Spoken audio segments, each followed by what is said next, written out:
The rancher found her sleeping in the hay. But what she whispered in her dream broke him. The rancher found her by accident, sleeping in the hayloft just after dusk, her small body curled inward as if trying to disappear into the straw itself, boots still on her feet and hands clasped tightly against her chest. And for a moment he thought she was a child, until the lantern light revealed a young woman no older than 17. Her face pale with exhaustion and her clothes torn at the hem from too many miles walked without rest. He did not wake her at first, standing there quietly as the barn settled around them, listening to the low breathing that came unevenly from her lips. And it was only when she stirred and whispered something broken into the hay that his chest tightened hard enough to steal his breath. She murmured a name, soft and pleading, then said she was sorry for being heavy, sorry for eating too much, sorry for not being worth keeping. Words spoken without awareness, shaped by shame that had followed her into sleep. And the rancher felt something inside him crack because no one should carry such apologies into their dreams. He set the lantern down and waited until she startled awake, fear flashing across her face as she scrambled backward, apologizing aloud now, saying she would leave at once, that she had only needed a place to lie down, that she would not take anything. He asked where she had come from, and she hesitated before admitting she had been turned away from a nearby homestead that morning after asking for work, told she was too weak to be useful and too hungry to afford.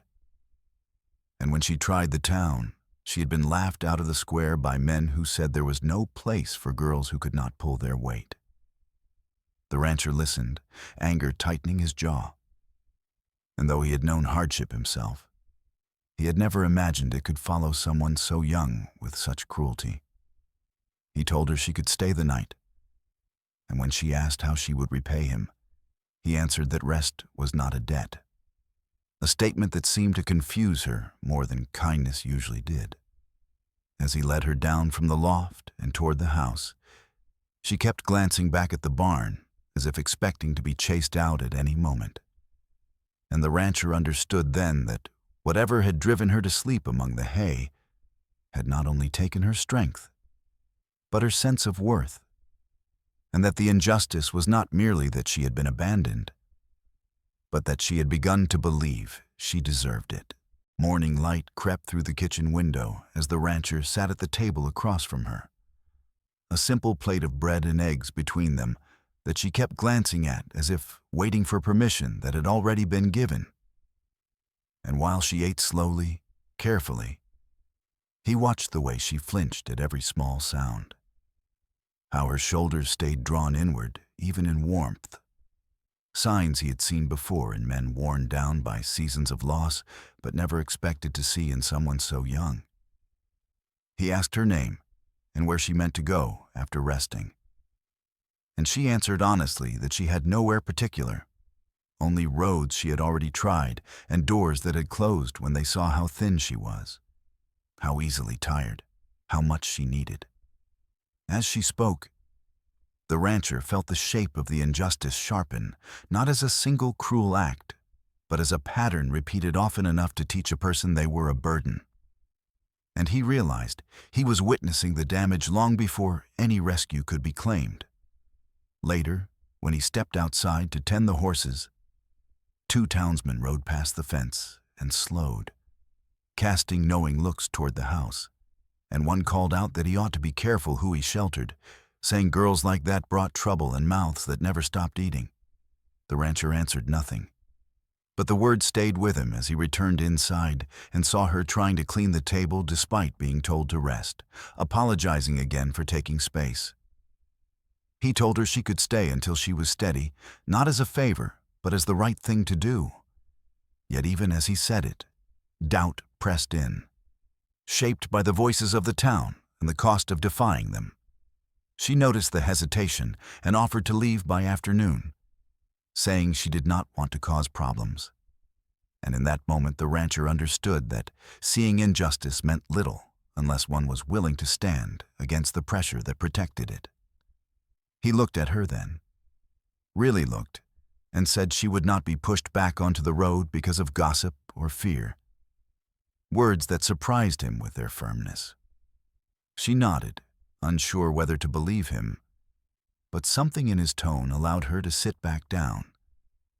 And as the day moved forward, the rancher found himself changed not by a dramatic act, but by the quiet responsibility of having seen clearly what others had chosen to ignore, and knowing that whatever came next, he could no longer pretend it was not his concern.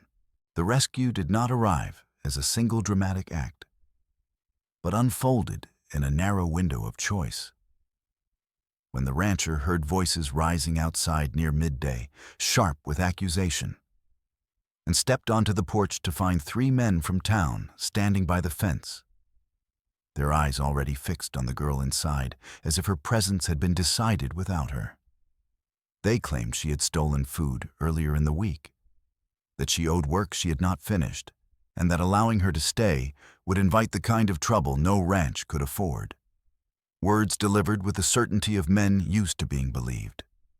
The girl appeared behind him then, pale and trembling, ready to apologize before a charge was even named. And when one man pointed at her and said she would come back with them to answer for herself, the rancher felt the moment close in around him like a tightening knot. He remembered her whisper in the hay, the apologies that had followed her into sleep, and understood that this was the hour when witnessing would either become action or retreat into silence. He stepped forward, placing himself fully between her and the fence, and said plainly that she was under his roof by invitation, and that no accusation would be carried out without proof or patience. Words that drew laughter and a warning that the town would remember his choice. The men pressed closer, testing his resolve, and the rancher surprised himself by calling out for the deputy who worked the eastern road, a man known for listening before judging, insisting that if there was truth to the claims, it could be spoken in daylight with witnesses.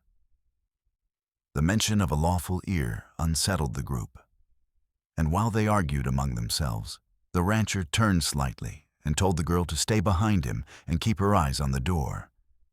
Not because she was weak, but because protection sometimes meant removing someone from the center of cruelty. When the deputy finally arrived and asked for details, the accusations unraveled into hearsay and assumption, and with no proof to stand on, the men withdrew, muttering that the rancher would regret it. As they left, the girl's knees nearly gave way, and the rancher steadied her without thinking, telling her she was safe here and that she had not imagined the danger. The rescue ended not with cheers or victory, but with the quiet understanding that a line had been crossed and held, and that from this point forward, protection would require more than kindness. It would require endurance. After the men from town were gone, the ranch settled into a quieter rhythm, the kind that followed a storm more than a calm morning. And the rancher led her inside without speaking, setting a pot on the stove and motioning for her to sit where the warmth could reach her hands. She obeyed hesitantly, perching on the edge of the chair as if ready to rise at any sign of rejection.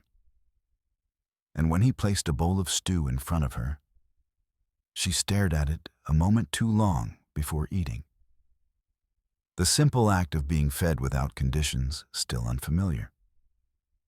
The rancher busied himself with small tasks, washing his hands, stacking firewood closer to the hearth, not to avoid her, but to give her space to breathe without feeling watched.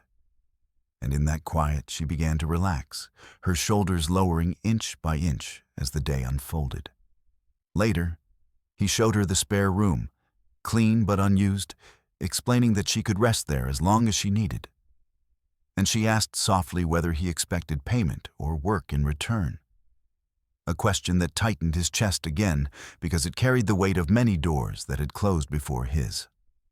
He answered that rest came first and that strength returned faster when not demanded. And she nodded, unsure but grateful, lying down fully clothed as if sleep itself might be taken back. Outside, the rancher checked the fences and watched the road, aware that safety was never permanent, but also knowing that the most important part of shelter was consistency, not promises. When evening came, she joined him at the table again, eating more steadily now, and spoke a little of the places she had slept before the barn, of haystacks and rail sheds, and one church step where she had been chased away at dawn. And he listened without comment, letting the truth be held rather than fixed. By nightfall, the house felt different, not fuller, but steadier, shaped by the shared understanding that for this moment she was no longer alone. And as she finally slept in a real bed with a door that closed gently behind her, the rancher sat in the front room with a lamp burning low, keeping watch, not because danger was certain, but because safety deserved to be guarded, especially when it had come so late to someone who needed it most. By the third morning, the girl moved through the house with less hesitation, still quiet but no longer shrinking at every sound. And the rancher noticed the change not as confidence, but as the beginning of rest, the kind that comes only when fear loosens its grip. They spoke while he repaired a broken latch at the table, her hands folded neatly in her lap as she told him about the work she once knew. Simple tasks, long days, little pay, and how she learned to stay invisible after being told too often that hunger made her useless.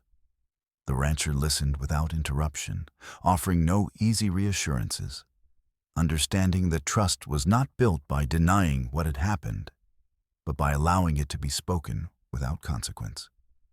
When she asked why he had stood between her and the men from town, he answered honestly that he had waited too long in his life to do the right thing, and that seeing her apologize for existing had shown him where waiting led. She considered this quietly, then said she did not know how to accept kindness without preparing for its end. And he replied that they would take each day as it came, no promises made beyond what could be kept before nightfall. Later, as they worked side by side in the yard, he showed her how to feed the chickens without rushing and how to move among the animals without startling them. Small lessons given without expectation. And she followed carefully, grateful not for the work, but for the patience with which it was offered. When she tired, he told her to stop without apology, and the ease of being believed settled something in her chest. By evening, she asked if she could help prepare supper, and he agreed, noticing how naturally she moved once allowed to choose. And as they ate, the conversation turned lighter, resting on the present rather than the past. A bond formed there, not of dependence or obligation, but of mutual recognition, shaped by steady actions rather than declarations. And as the lamps were dimmed and the house grew quiet again, both understood that trust had begun, not because safety was guaranteed, but because respect had been practiced consistently, leaving room for something stronger to grow without being forced into place. The threat returned on a cold afternoon when the wind shifted and carried voices from the road before the riders themselves appeared. And the rancher knew from the way the horses slowed near the gate that this visit was meant to be seen. 2 men from town rode up with a third he did not recognize. Their expressions settled into the practiced confidence of those who believed pressure would finish what accusation could not. And they called out that the girl was to come with them, to answer questions that had been delayed long enough. Inside, she heard the words and felt her body tighten, old instincts urging her to gather her things and disappear before she caused more trouble. And she stepped toward the door, already forming an apology. The rancher raised a hand gently to stop her, not in command, but in reassurance, and went out alone, closing the door behind him so the confrontation would not place her at the center of it again. The men spoke of complaints, of rumors, of mouths that needed feeding and towns that could not afford mercy. Arguments dressed as concern but sharpened by resentment. And when the rancher asked for names and proof, they shifted uncomfortably, unprepared for questions that slowed their momentum. One man suggested that cooperation would be remembered kindly, while resistance would make the road harder for everyone. And the rancher understood then that the real threat was not law, but pressure meant to isolate him. He answered steadily that the girl would speak for herself if needed, in daylight and before witnesses, and that until then, no one would remove her against her will. A statement that earned him a warning about consequences. As voices rose, the girl watched through the window, fear mixing with a growing resolve she had not expected to feel. And when one rider tried to push past the rancher toward the door, she stepped into view and said clearly that she was staying by choice, her voice trembling, but firm. The unexpected sound of her refusal unsettled the men more than the rancher's stance, and after a tense pause, they retreated with promises to return, their horses turning sharply as if anger could replace authority. When the yard finally fell quiet again, the rancher leaned against the fence and breathed deeply, knowing the danger had only changed shape, not disappeared.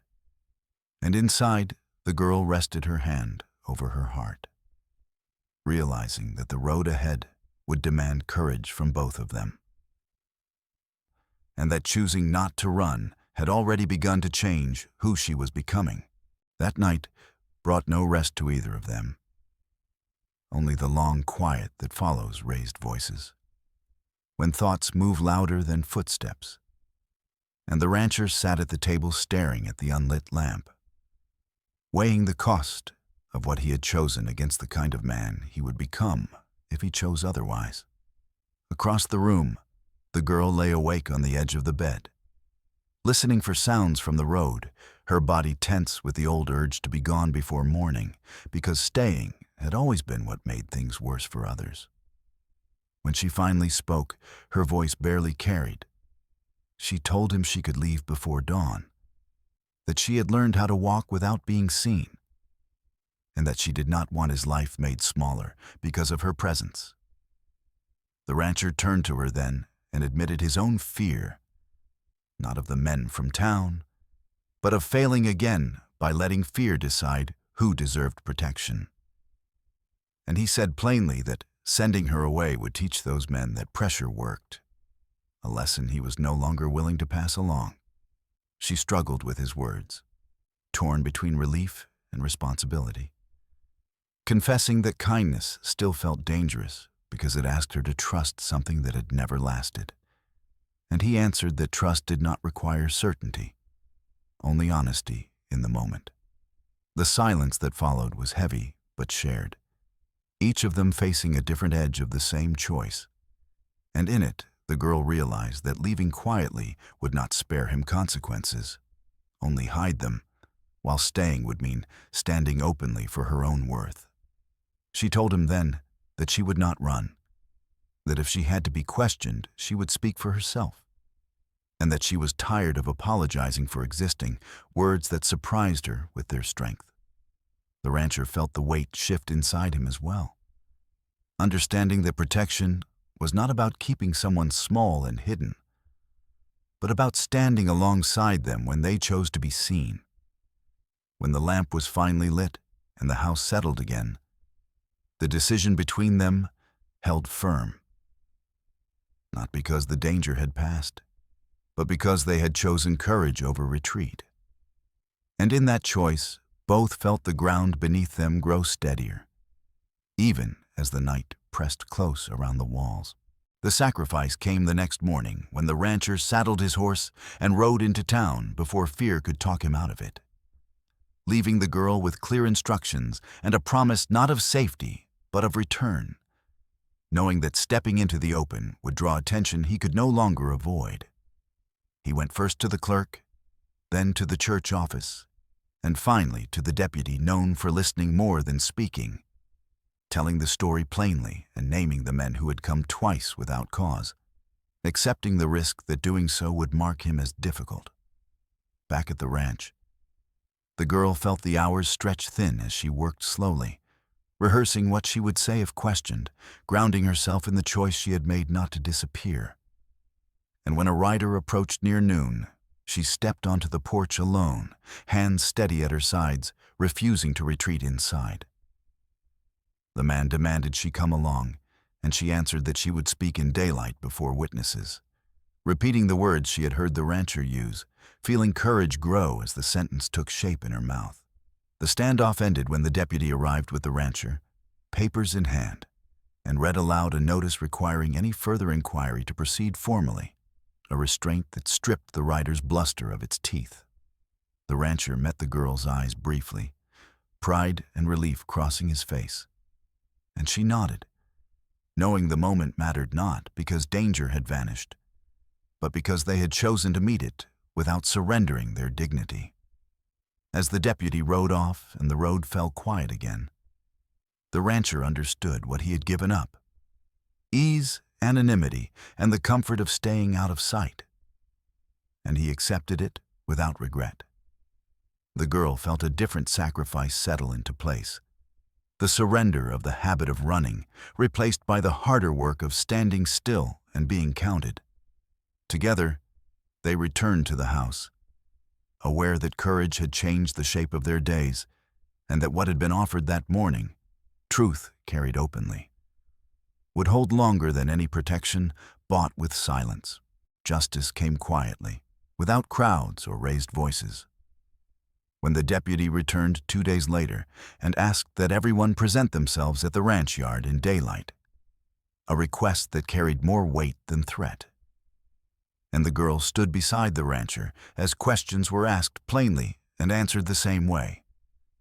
The men from town offered half-statements and shifting stories, but when pressed to name what she had stolen or how she had wronged anyone, their certainty thinned into irritation, and the deputy marked it carefully, reminding them that rumor did not carry authority.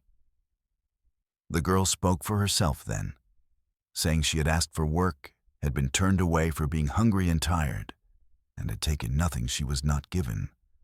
Words that landed firmly because they were not wrapped in apology.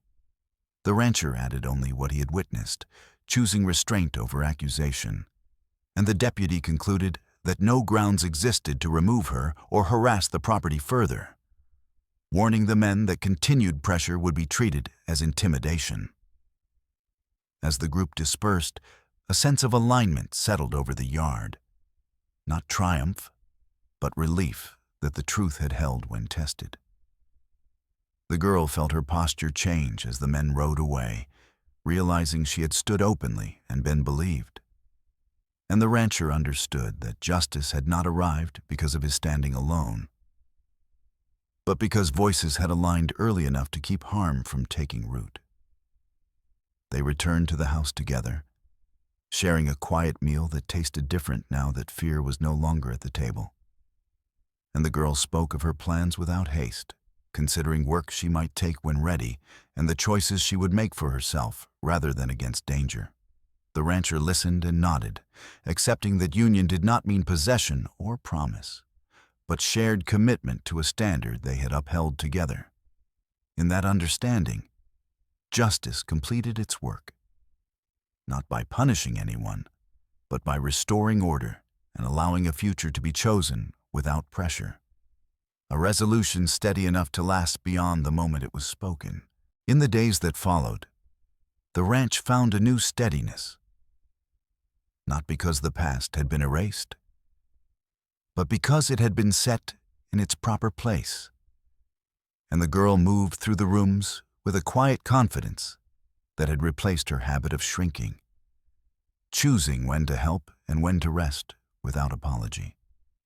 She took work at her own pace, learned the rhythms of the land, and spoke more freely now, her voice no longer shaped by fear of being overheard, while the rancher returned to his routines with a clearer sense of purpose, understanding that protection was not a single act, but a pattern maintained. The town kept its distance, the road less curious than before, and when word traveled, it carried a simple truth: that pressure had failed here, and dignity had not. One evening, as the sun dropped low and painted the fields in amber light, The girl stood at the barn door where she had once been discovered asleep in the hay, and she smiled faintly, not at the memory of suffering, but at the fact that it no longer defined her. She thanked the rancher for seeing her when she could not see herself clearly, and he answered that what broke him that night was not her whisper, but the realization that too many people had walked past without listening. They did not speak of futures in grand terms, only of the next day and the work it would bring, content with the honesty of small plans. As night settled, the ranch grew quiet again, held together by choices made deliberately and repeated without fanfare. And the girl rested knowing that safety here was not borrowed, but practiced, while the rancher understood that peace was something earned by standing firm once, and then continuing to stand. In that calm, the story found its ending not in rescue or reward, but in the restoration of dignity, a purpose strong enough to carry both of them forward without fear. Sometimes the deepest wounds are revealed only when someone finally listens. Thank you for sharing this quiet journey of courage and care with us. May your compassion always arrive before your judgment.